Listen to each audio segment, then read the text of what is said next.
Hello friends, welcome to knowledge for success YouTube channel. Friends, आज हम लोग के इस वीडियो में रुक्मणी पब्लिकेशन बुक से अति महत्वपूर्ण जीके जीएस के 50 प्रश्नों का सेट 5 करने वाले हैं। तो फ्रेंड्स, आप लोगों से रिक्वेस्ट है कि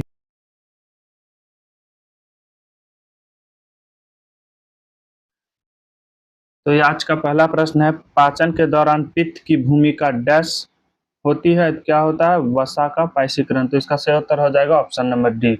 बढ़ते हैं अगले प्रश्न की ओर। अगला प्रश्न है,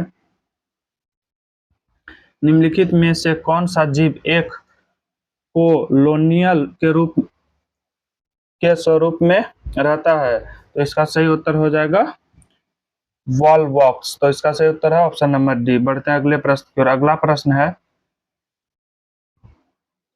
कोशिका द्रव और केंद्रक के विभिन्न भागों में पदार्थों का संचलन समानता किसके द्वारा होता है? तो यह होता है एंडोप्लाज्मिक रेटिकुलम। तो इसका सही उत्तर हो जाएगा ऑप्शन नंबर डी। बढ़ते हैं अगले प्रश्न की ओर। अगला प्रश्न है, प्रयोगशाला में प्रयोग होने वाला लिटमस पेपर किस लाइकेन से प्राप्त होता है?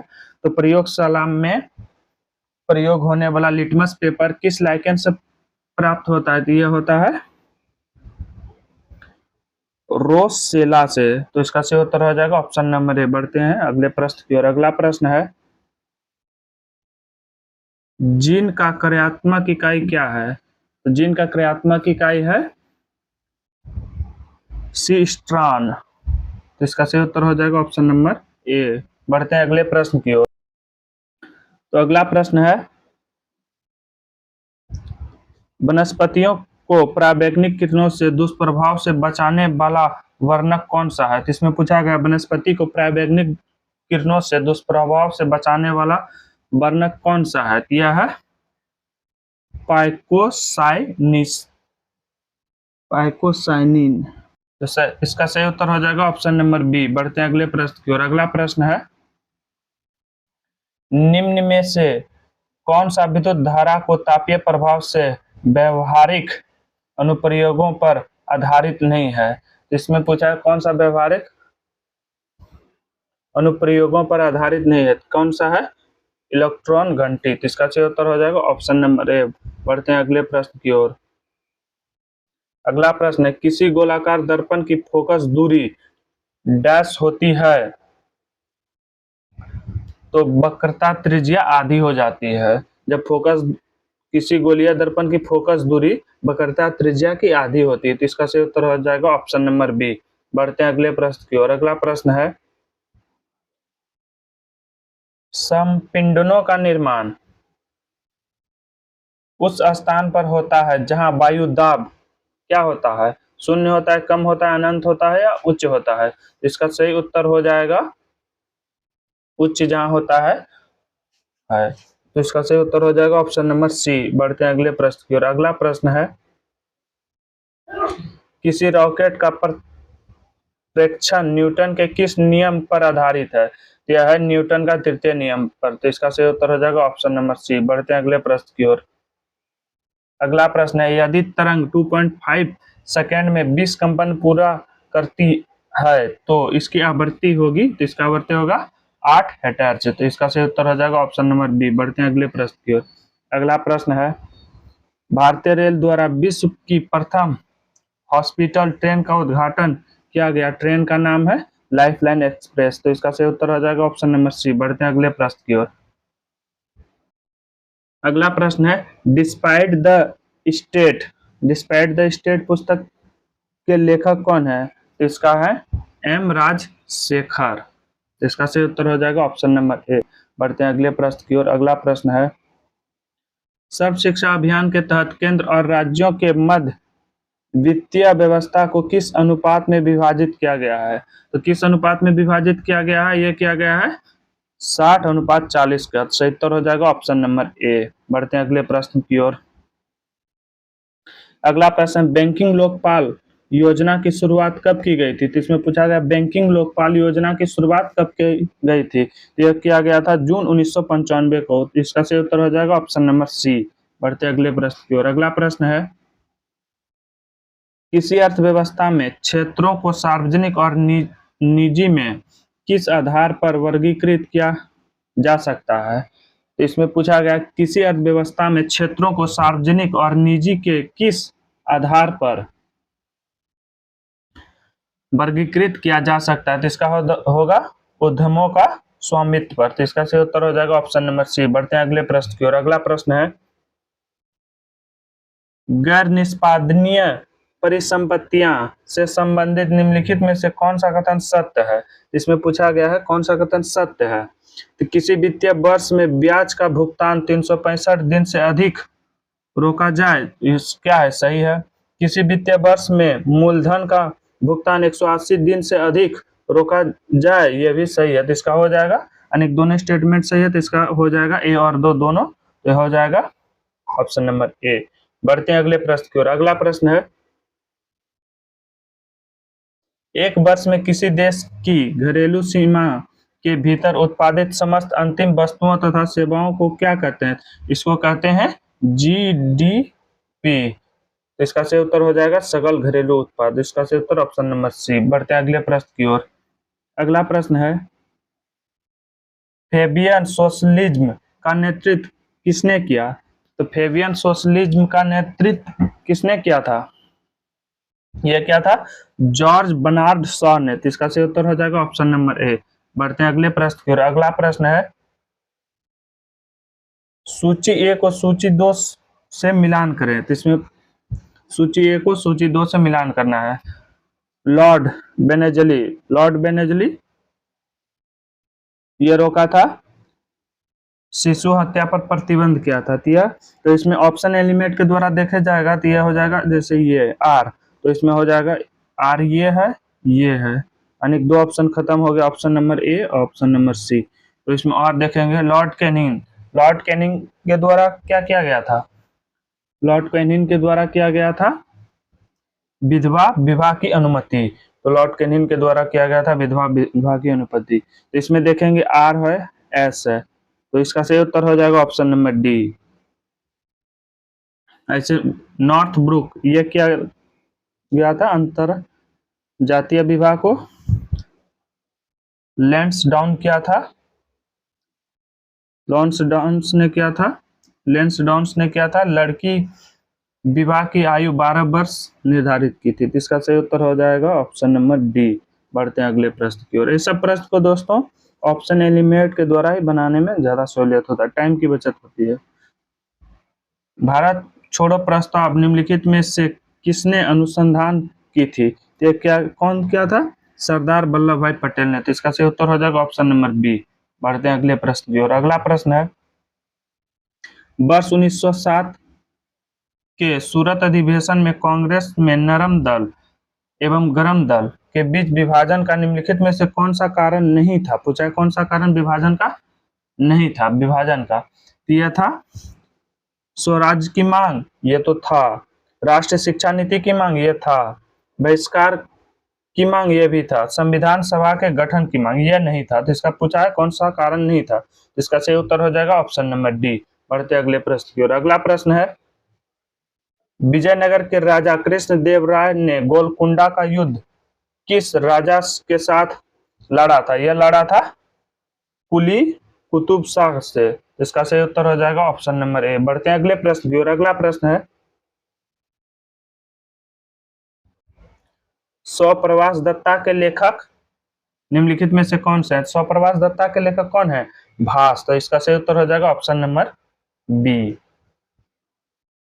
बढ़ते हैं अगले प्रश्न की ओर। अगला प्रश्न है काकातीय वंश का संस्थापक कौन था। काकातीय वंश का संस्थापक था बीटा प्रथम। तो इसका सही उत्तर हो जाएगा ऑप्शन नंबर सी। बढ़ते हैं अगले प्रश्न की ओर। अगला प्रश्न है निम्नलिखित में से कौन सा कथन गलत है। इसमें पूछा गया है कौन सा कथन गलत है, तो हमको गलत को ढूंढना है।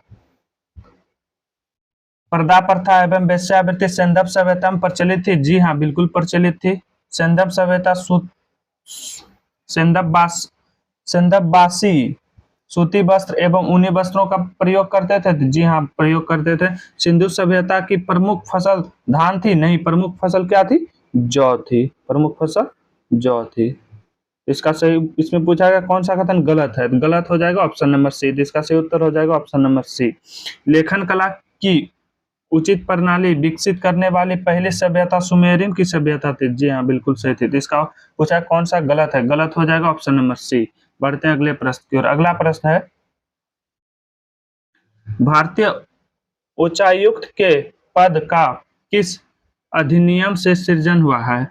यह हुआ है भारत सरकार अधिनियम 1919। इसका सही उत्तर हो जाएगा ऑप्शन नंबर बी। बढ़ते हैं अगले प्रश्न की ओर। अगला प्रश्न है, पिछड़ा जाति आयोग के प्रथम सभापति कौन थे? तो पिछड़ा जाति आयोग के प्रथम सभापति थे काका साहेब कालेलकर। तो इसका सही उत्तर हो जाएगा ऑप्शन नंबर बी। बढ़ते हैं अगले प्रश्न की ओर। अगला प्रश्न है, राज्य सरकारें और संवैधानिक प्रमुख कौन होते हैं? तो कौन होता है राज्य सरकारों का संवैधानिक प्रमुख? यह होता है राज्यपाल। इसका सही उत्तर हो जाएगा ऑप्शन नंबर बी। बढ़ते हैं अगले प्रश्न की ओर। अगला प्रश्न है, 1927 में महाराष्ट्र में महाड़ सत्याग्रह किसने आरंभ किया था? तो महाड़ सत्याग्रह किसने आरंभ किया था?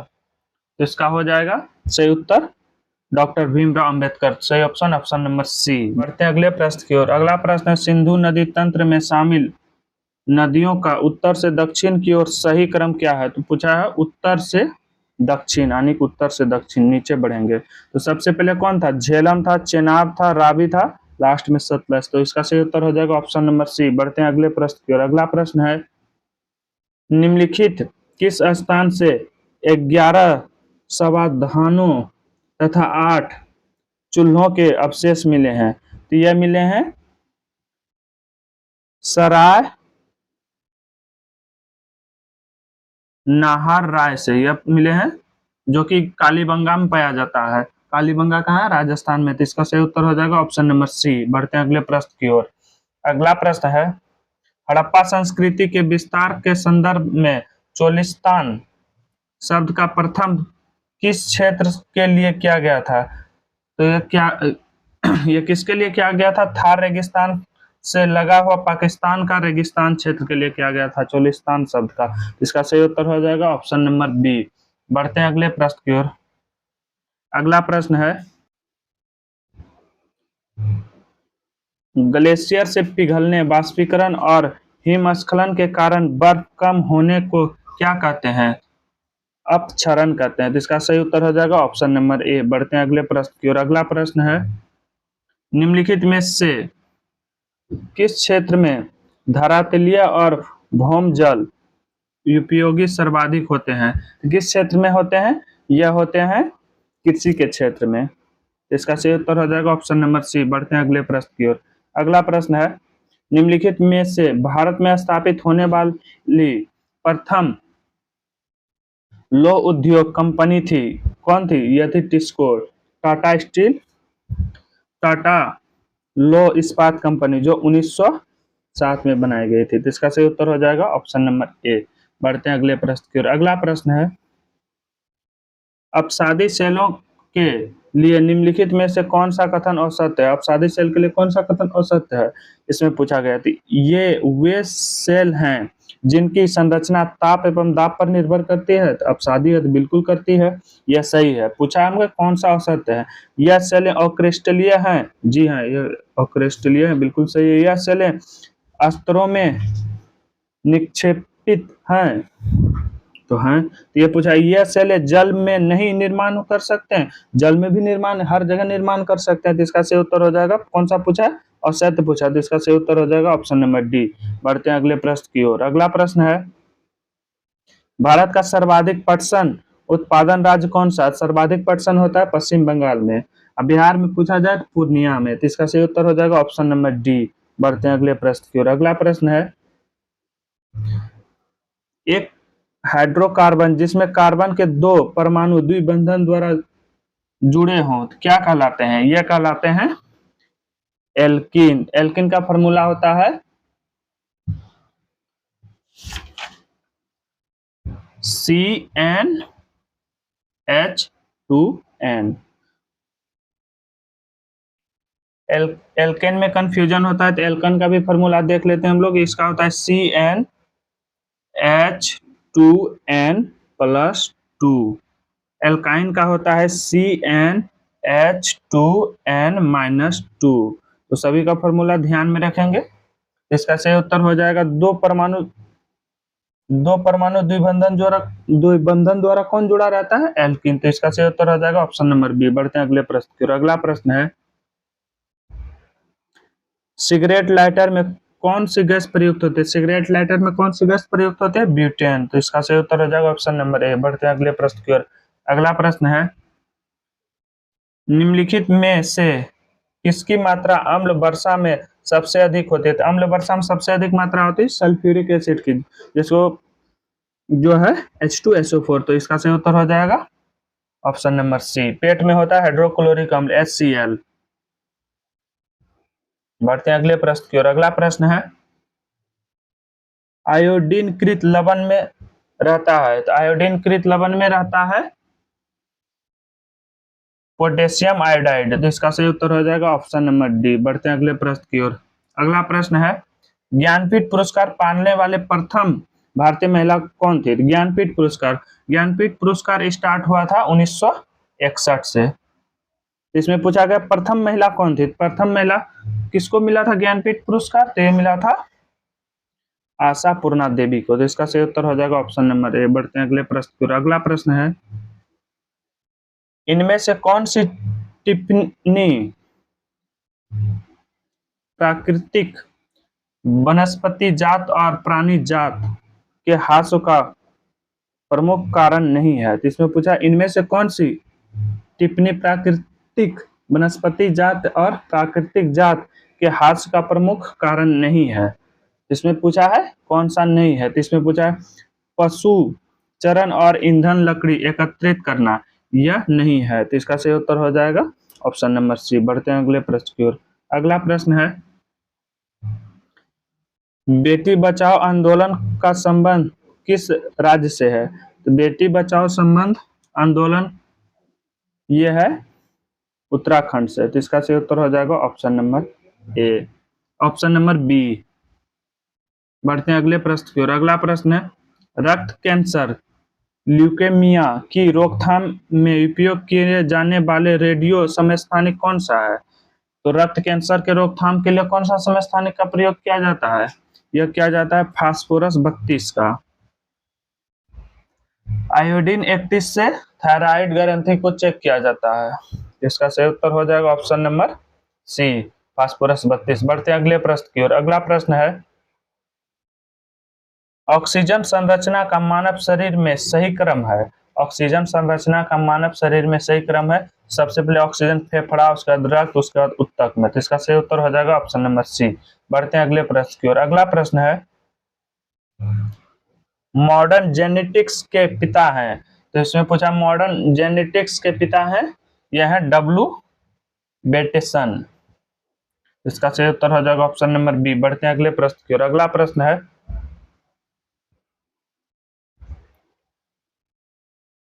निम्नलिखित को सुमेलित कीजिए। तो इसमें बोला गया है निम्नलिखित को सुमेलित कीजिए। जॉन गुटेनबर्ग है प्रिंटिंग प्रेस। ये किसको बनाया है? प्रिंटिंग प्रेस को। तो ऑप्शन नंबर ए खत्म हो गया। अगले देखते हैं, थियोडोर मेनन, यह संबंधित है लेजर से। उसके बाद सॉल्स किससे संबंधित है? सॉल्स है टाइपराइटर।